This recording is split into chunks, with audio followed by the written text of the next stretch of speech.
ஆதியே துணை மரளி கைதிண்டா சாலை ஆண்டவர்கள் மெய்மதம் மெய்மன ஞானம் மாதுநாயகம் மனிதர் நாயகம் மனுக்குல நன்னாயகம் வானநாடு அரசாண்ட தணிகை வள்ளல் மாதவ நாயகம். எல்லோருக்கும் நமஸ்காரம். விரிபுவன வேதமாமரைகளின் அதிகாரண செழுங்கலை கருவூலத்து இறைவனின் திருவாயுரை விரிப்பு. இந்த மெய்ப்பாதை வேறு. வேதம் ஆசான் திருமேனி. வேதம் ஆசான் திருமேனி.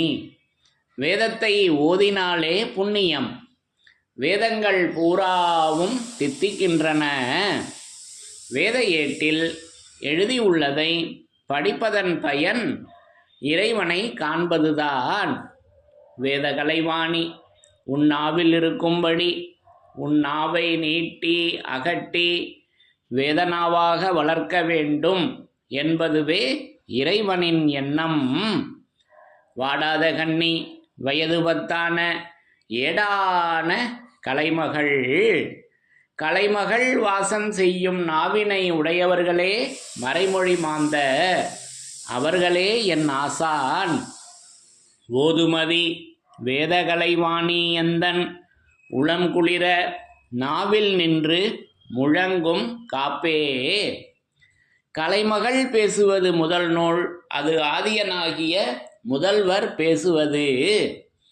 தலைவன் தன்னை அறிந்தவனே குலத்தோன் என்று திருவேதம் உமக்கு உரைக்கச் சொன்னது எம்மை என்ற நமது தெய்வமோர்களின் உத்தரவின்படி நமது தெய்வமோர்கள் திருமறையாக, திருவேதமாக, அந்த திருமறை வாசகமாக, வேதம் ஆசான் திருமேனியாக அவர்கள் என்றென்றும் விளங்கி கொண்டு அந்த ஏச்செல்லாம் கடந்த குருநாதர் சொல்வார் இல்லாட்டா எண்ணூழ்வார் சொல்லும் சொல்லும் என்ற அந்த மந்திர விதிப்படியும் அவர்கள் அந்த திருநூலாக விளங்கி கொண்டு, அந்த வேத நூலாக விளங்கி கொண்டு என்றென்றும் அவர்கள் சொல்லிக்கொண்டே இருக்கின்றார்கள். அது ஓயாது, ஒழியாது, உறங்காது, எந்நேரமும் அவர்கள் அந்த திருமறையாக, அந்த நூலாக விளங்கி கொண்டு அவர்கள் என்றென்றும் சொல்லிக்கொண்டே இருக்கின்றார்கள். எந்த திருமேனியில்? வேதமாகிய ஆசான் திருமேனியில் அல்லவா? ஆக அந்த தெய்வ திருமேனியிலிருந்து என்றும் அழியாத வேத வாசகத்தின் சிறப்புகளை ஒவ்வொன்றாக படித்து தரிசனை செய்து வருகிறோம். அப்போ அது என்றும் அழியாதது அந்த வேத வாசகம் மட்டுமே. அது என்றும் மாறாதது, அது என்றும் வாடாதது. அப்போ இந்த உடலானது அழியும். அப்போ நம்முடைய உடல் அழிந்து போய்விடும். இந்த உலக மக்களினுடைய உடல் அழியும். இப்போ இந்த உலகத்தில் உள்ள அனைத்துமே அழிந்து போயிடும். இன்னும் சொல்ல போனால் அழியாதது இறைவனுடைய அந்த அருள் வர்ஷிப்பு அல்லவா? அது நமக்கு வேத வாசகமாக படைக்கப்பெற்று அது என்றென்றும் அந்த விண்ணுலகத்தில் அது புழங்கி கொண்டிருக்கக்கூடிய பொருளாக, அந்த பொருளாகவே அவர்களாகவே இறைவனாகவே நமது தெய்வம் அவர்களாகவே அவர்கள் விளங்கி கொண்டு அந்த பொருளாக அது இருக்கிறது. அந்த பொருள் வேதமாக, திருமறையாக அது விளங்கி கொண்டு இருக்கின்றது. அப்போ அந்த தெய்வ திருமேனியிலிருந்து இன்றைக்கு இந்த பதிவிற்காக நான் எடுத்துக்கொண்ட வாசகம் நம்முடைய திருவருட்குறளிலிருந்து ஒரு திருவாக்கியம் எடுத்துக்கொண்டேன். இந்த திருவாக்கியத்தில் இந்த என்றும் அழியாத அந்த வேத வாசகம் அது என்ன ஒரு வடிவெடுத்து அடுத்த ஒரு பரிணாமத்தை இங்கே அற்புதமாக நமக்கு எடுத்து உரைக்கிறாங்க. அது என்ன என்பதை படித்து தரிசனை செய்யலாம். இந்த திருவாக்கியமானது நமக்கு திருவருட்குறள் கோடாயுதக்கூர் 96வது திருவாக்கியத்தை நான் எடுத்துக்கொண்டேன். அப்போது திருவாக்கியம் எண் 96. அப்போது இந்த எண் கணிதம். அப்போது மனித உடலில் 96 தத்துவங்கள் 96 தத்துவங்கள் என்று பேசப்பெறுகிறது. அது மனித உடலில் என்றும் சொல்லியிருக்காங்க. உடனே நமக்கு என்ன நினைவு வந்தது?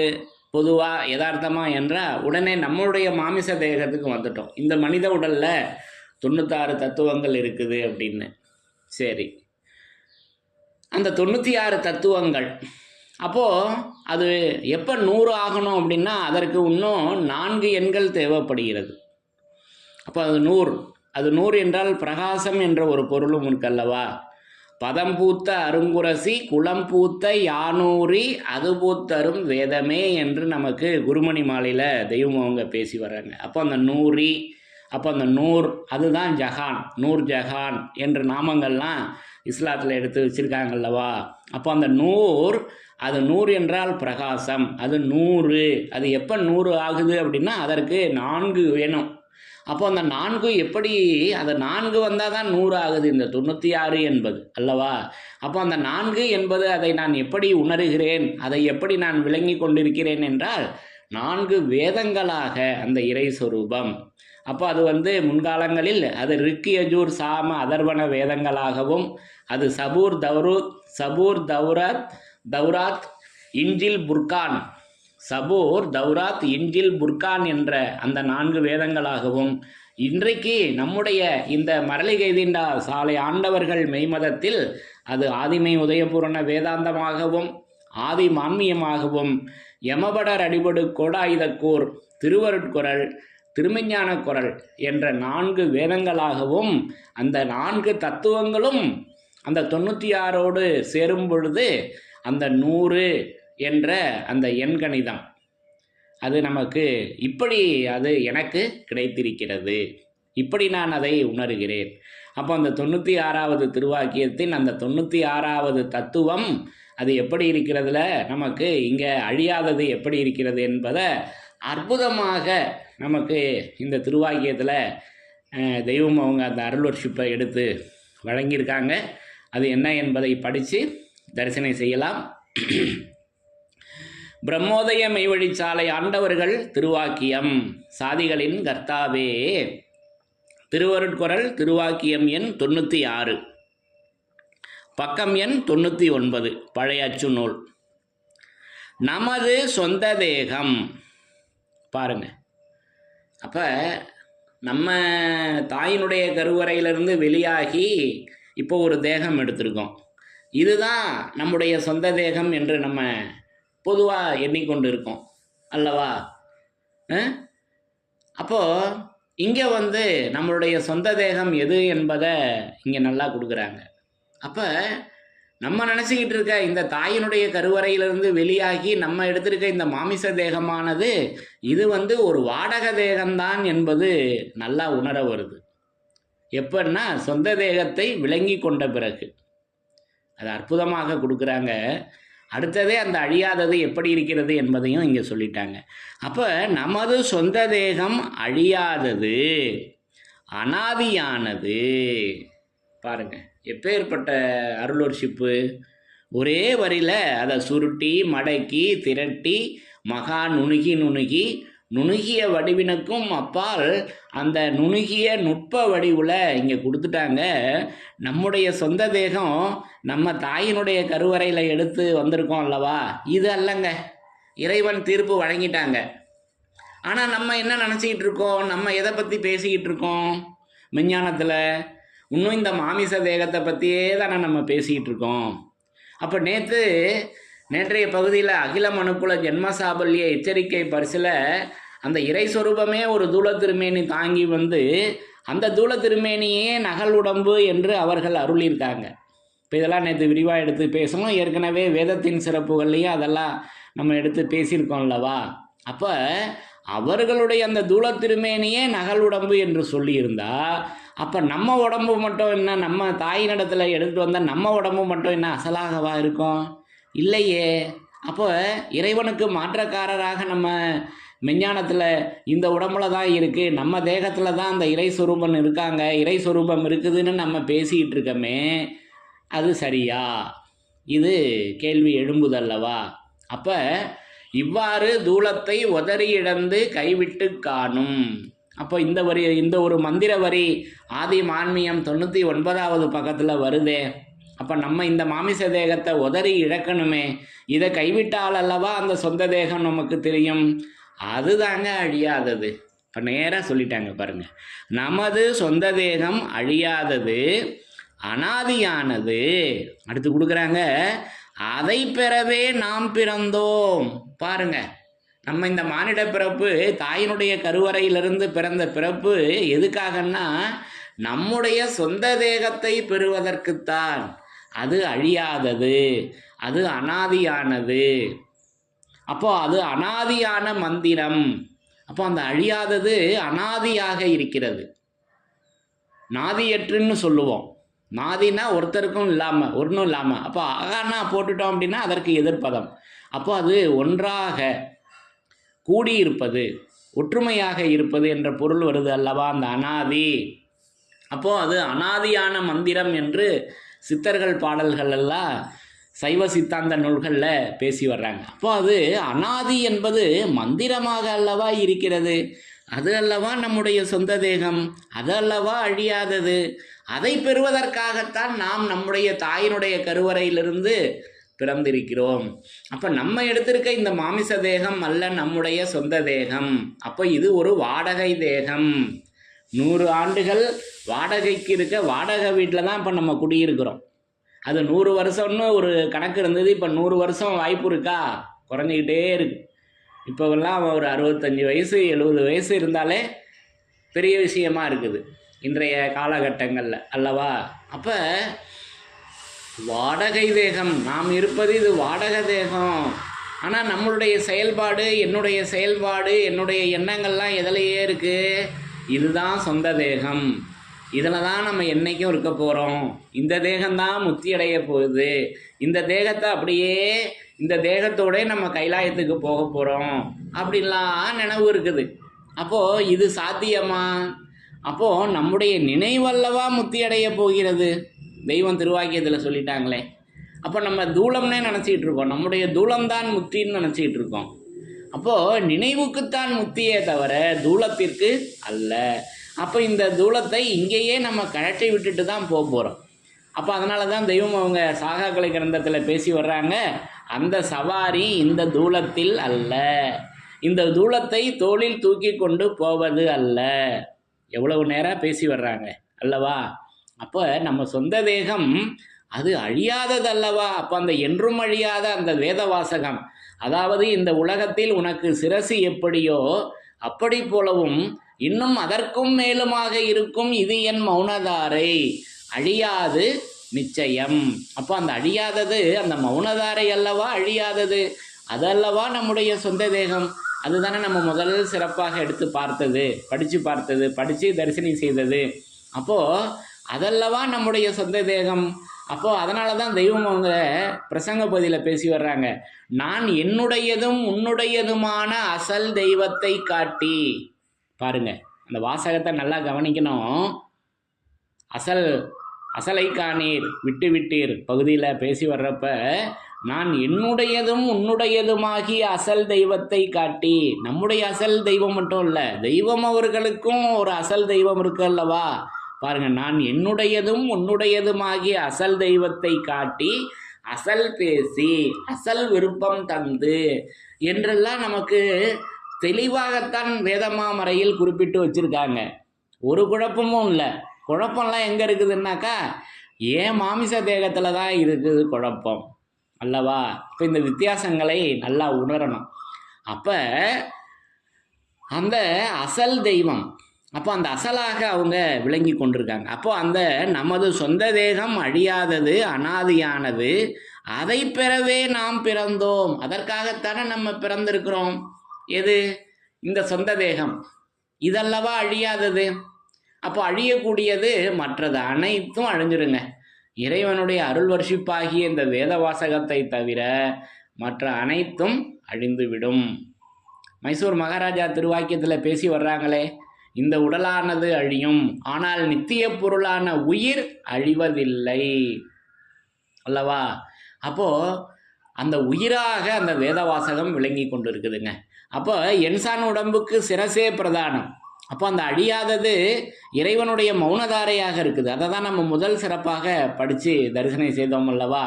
அப்போது சிரசு எப்படியோ, அப்போ என்சான் உடம்புக்கு சிரசே பிரதானம். அப்போ சிரசு இல்லைன்னா உயிர் போயிடுது.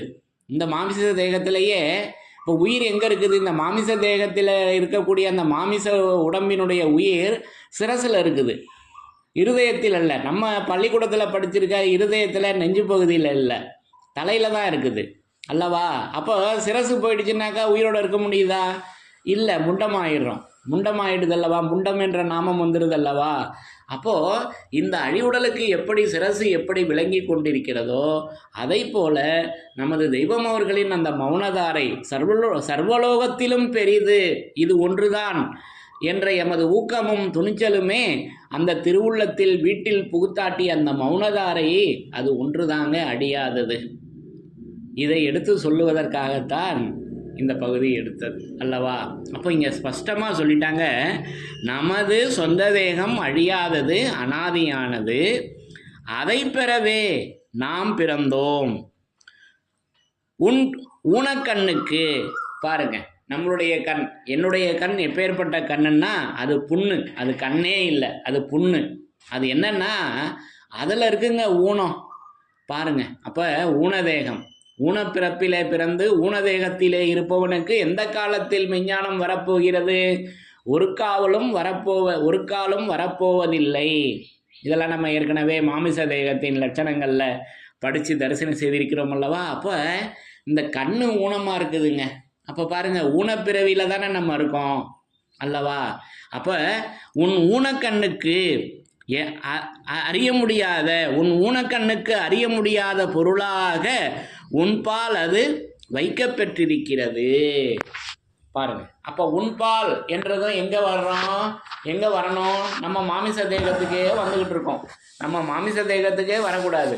அது என்ன பால்னா அது மெய்ப்பால், அது வேதமும் உயிர்கள் மெய்ப்பால். இப்போ இதெல்லாம் நம்ம ஏற்கனவே வேதத்தின் சிறப்பாக படித்து தரிசனம் செய்திருக்கிறோம் அல்லவா. அப்போது அது உன் ஊனக்கண்ணுக்கு அறிய முடியாத பொருளாக உன்பால் அது வைக்கப்பெற்றிருக்கிறது. அதையே மூலமந்திரம் பாருங்க. அந்த மெய்ப்பாலுக்கு என்னென்ன நாமம் கொடுக்குறாங்க, அந்த அழியாதது என்னென்ன வடிவெடுத்து இருக்குது அப்படின்னா, அதையே மூலமந்திரம், பஞ்சாட்சரம், அஷ்டாட்சரம், பிரணவம், களிமா என்பர்.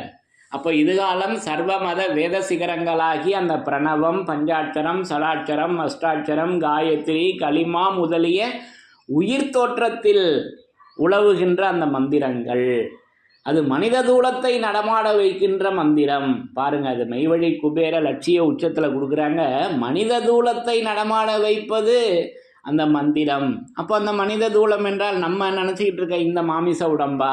இல்லையே, அது ஆகமமாகிய தேகம்.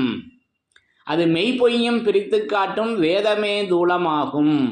வேதம் என்பது தேகம். அப்போ இதெல்லாம் நம்ம பரிசுத்த தேகம், பரிசுத்த உடல், பரிசுத்த தூலம், நீதி உடல் ஆதி எடுத்து வேத போத நீத மந்திரங்கள் வேறு வேறனைத்தும் ஓருருவாகி உடம்பெடுத்து. இப்போ இதெல்லாம் நம்ம பரிசுத்த தேகம், பரிசுத்த உடல், பரிசுத்த தூலத்தில் படித்து தரிசனம் செய்திருக்கிறோம் அல்லவா. அதை நமக்கு இங்கே எடுத்து வழங்கி வர்றாங்க.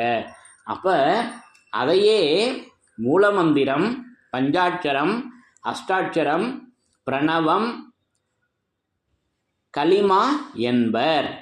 அதை புனற்றுரை கோயிலாகிய இதயாசனத்தில் போய் சந்திப்பதையே பிரம்மவித்தை என்று வேதம் சொல்லுகிறது. அதை புனற்றுரை கோயிலாகிய இதயாசனத்தில் போய் சந்திப்பதையே வேதம் பிரம்மவித்தை என்று கூறுகிறது என்று நமக்கு அந்த திருவாக்கியத்தை நிறைவு செய்து தந்திருக்காங்க. அப்போது இதை நம்ம ஏற்கனவே வேதத்தின் சிறப்புகளில் படித்து தரிசனம் செய்திருக்கிறோம் அல்லவா. அப்போது இதையெல்லாம் அந்த அழியாத அந்த சொந்த தேகத்தை நம்ம எங்கே சந்திக்கிறோம்னா, அது புனற்றுரை கோயிலில் போய் சந்திக்கணுங்க.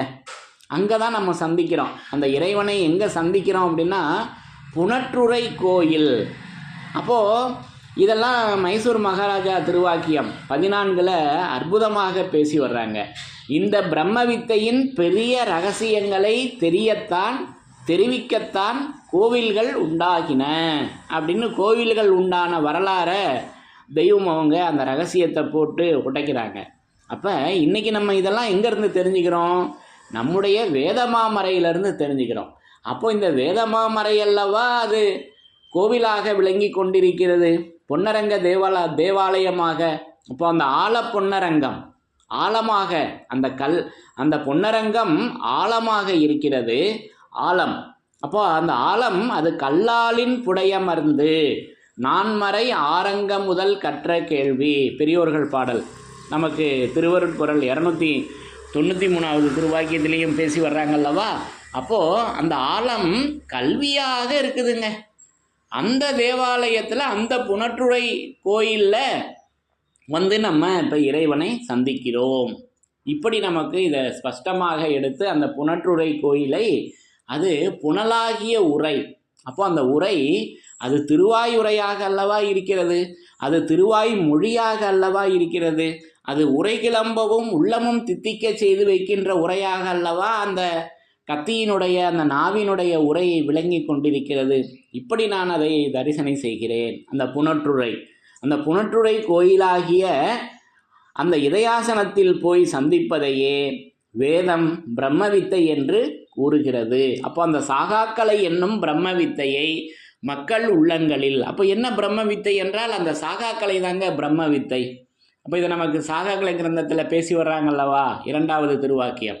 அப்போ அந்த சாகாக்கலை என்னும் பிரம்மவித்தையை மக்கள் உள்ளங்களில் ஊனி பதிப்பிக்க எழுந்த இந்த மெய் கிரந்தமானது. அப்போ அந்த பிரம்மவித்தையை பதிப்பிக்கணும், மக்களுடைய உள்ளங்களில் பதிப்பிக்கணும். அதற்காக எழுந்து வந்தது இறை சொரூபம். அந்த இறை சொரூபம் கிரந்தமாக எந்நாளும் விளங்கி கொண்டிருக்கின்றார்கள். இதெல்லாம் நம்ம ஏற்கனவே வேதத்தின் சிறப்புகளில் படித்து தரிசனம் செய்திருக்கிறோம் அல்லவா. அப்போ அந்த சாகாக்கலை என்ன என்றால் அது சாகாக்கலை கிரந்தம். தலைப்பே கொடுத்துட்டாங்க நேராக, வேற எதுவும் இல்லை. சாகாக்கலை என்பது என்ன என்றால் அது கிரந்தம். வேத நூலுக்கு பேருங்க சாகாக்கலை. இது எப்பேற்பட்ட ரகசியம், இது எப்பேற்பட்ட புரிதல். ஆக இப்படி நமக்கு அந்த புனற்றுறை கோயிலாகிய அந்த இதயாசனத்தில் போய் சந்திப்பதையே, அதை புனற்றுறை கோயிலாகிய இதயாசனத்தில் போய் சந்திப்பதையே வேதம் பிரம்மவித்தை என்று கூறுகிறது. ஆக இப்படி அந்த வேதமாமறையானது என்றென்றும் கூறிக்கொண்டே அந்த புனற்றுறை கோயிலாக நின்று கூறிக்கொண்டே இருக்கின்றது என்று இந்த திருவாக்கியத்தை நமக்கு அற்புதமாக நிறைவு செய்து தந்திருக்காங்க. அப்போ இந்த திருவாக்கியத்தில் நான் எடுத்துக்கொண்டது அந்த அழியாதது எப்படி இருக்கிறது என்பதை நான் எப்படி உணர்ந்து கொண்டேன், நான் எப்படி விளங்கி கொண்டேன் என்றால் அது நம்முடைய சொந்த தேகமாக இருக்குதுங்க. அப்போ சொந்தமவர் எல்லோருக்கும் சுயம் வாழி பூங்கிலியே என்று நமக்கு பூங்கிலி கண்ணில் சொந்தம். அப்போ நமக்கு உலகத்தில் சொந்த பந்தங்கள் இருக்குது, வெளி உலகத்துலேயும் இருக்காங்க, மெய் வழியிலையும் சொந்த பந்தங்கள் இருக்குது, நம்முடைய மதத்திலையும். அப்போது அதெல்லாம் எந்த அளவுக்கு நமக்கு கை கொடுக்கும் விஞ்ஞானத்தில் என்றால் ஒரு காலம் யாரும் கை கொடுக்க போவதில்லை. நமக்கு கை கொடுத்து உதவக்கூடியது நமது தெய்வம் அவர்கள் மட்டுமே. அவர்கள் இப்போது அந்த திருமறையாக விளங்கி கொண்டு என்றென்றும் இருக்கின்றார்கள். அவர்கள் தானே அந்த எமன் எல்லையில் நமக்கு கை கொடுத்து உதவக்கூடிய அந்த அருங்காரண துணையாக, அந்த மெய்மை நித்திய உருவாக. அப்போ அந்த ஆபத்து எல்லையில் கை கொடுத்து உதவக்கூடிய அந்த மெய்மை நித்திய உருவை இப்போதே ஆய்ந்து பார்த்து தேடிக்கொள்வீர்களாக என்று நமக்கு ராஜகம்பீர பிரசங்கத்தை நிறைவு செய்து தந்திருக்காங்கல்லவா திருவருட்குறள் 290. அப்போ அந்த மெய்மை நித்திய உருவாக அவர்கள் விளங்கி கொண்டிருக்காங்க அல்லவா. அது யாருன்னா நமது தெய்வம் அவர்கள் மட்டும்தான். அப்போ அந்த மெய்மை நித்திய உரு அது முன்னரும் மெய்மை வேதம் முத்தியின் கிரந்தம் ஓதும். இப்போ இதெல்லாம் நம்ம ஏற்கனவே வேதத்தின் சிறப்புகளில் தெய்வ தேடு ஊடகத்தில் படித்து தரிசனம் செய்திருக்கிறோம் அல்லவா. ஆக இப்படி அந்த அழியாத அந்த சொந்த தேகம் அது நமக்கு அழியாதது, அது அனாதியாக இருக்கிறது, அது தனித்து என்றும் இருக்கிறது, அது என்றென்றைக்கும் அழியாத பொருளாக அந்த அனாதியாக அது விளங்கி கொண்டிருக்கிறது என்பதை இங்கே நமக்கு அற்புதமாக அதை சொந்த தேகமாக அது தேகமாக கொடுத்துட்டாங்க. அப்போ தேகம் என்பது நமக்கு என்ன என்றால் திருமஞான குறள் 49வது திருவாக்கியத்தின்படி வேதம் என்பது தேகம், மூலமந்திரம் அதன் உயிர், பரநாட்டிற்கு வழிகாட்டியாயிருக்கும் மந்திரமே உம்முள். அப்போது தேகம் என்பது நமக்கு எப்போ அந்த பரிசுத்த தேகம் எப்படி அவங்க ஹயாத்தாக அந்த தூள தேகத்தில் எப்படி இப்போவும் விளங்கி கொண்டிருக்காங்க என்றால் வேதமாக அந்த ஹயாத் என்ற வேத பாடமாக அவர்கள் விளங்கி கொண்டிருக்கின்றார்கள் நமது தெய்வம் அவர்கள், அந்த இறை சொரூபம், அந்த ஆதிபிதா. ஆகவே அதுதான் நம்முடைய சொந்த தேகம். அதுதாங்க அழியாதது. அந்த தேகம்தான் அழியாதது. அந்த தேகம் வேதமாக விளங்கி கொண்டிருக்கிறது என்பதை இந்த பகுதியிலிருந்து நான் விளங்கி கொண்டேன். ஆகவே அவர்கள் என்றென்றும் அந்த வேதமாக விளங்கி கொண்டிருக்கின்றார்கள் என்பதை இப்படி நமக்கு ஒவ்வொரு இடத்திலையும் நமக்கு எடுத்து நிரூபணை செய்து இருக்கின்றார்கள் என்று கூறி, அந்த நம்முடைய அழியாத சொந்த தேகம் அது வேதம் என்பது தேகம், அது ஆகமமாகிய தேகம், அது அதோவாக விளங்கி கொண்டிருக்கின்றது. அந்த அதோமுக ஆசை கடலானது நமக்கு வேதமாமறையாக, வேதம் ஆசான் திருமேனியாக விளங்கி கொண்டிருக்கின்றது என்பதை இப்படி நான் விளங்கி கொண்டேன் என்று கூறி, என்றும் அழியாத, என்றும் மாறாத, என்றும் வாடாத வேதவாசகத்தின் சிறப்புகள் தொடரும். தலைவன் தன்னை அறிந்தவனே குலத்தோன் என்று திருவேதம் உமக்கு உரைக்கச் சொன்னது எம்மை. என்றும் அழியாத வேதவாசகத்தின் சிறப்புகள் தொடரும். எல்லோருக்கும் நமஸ்காரம்.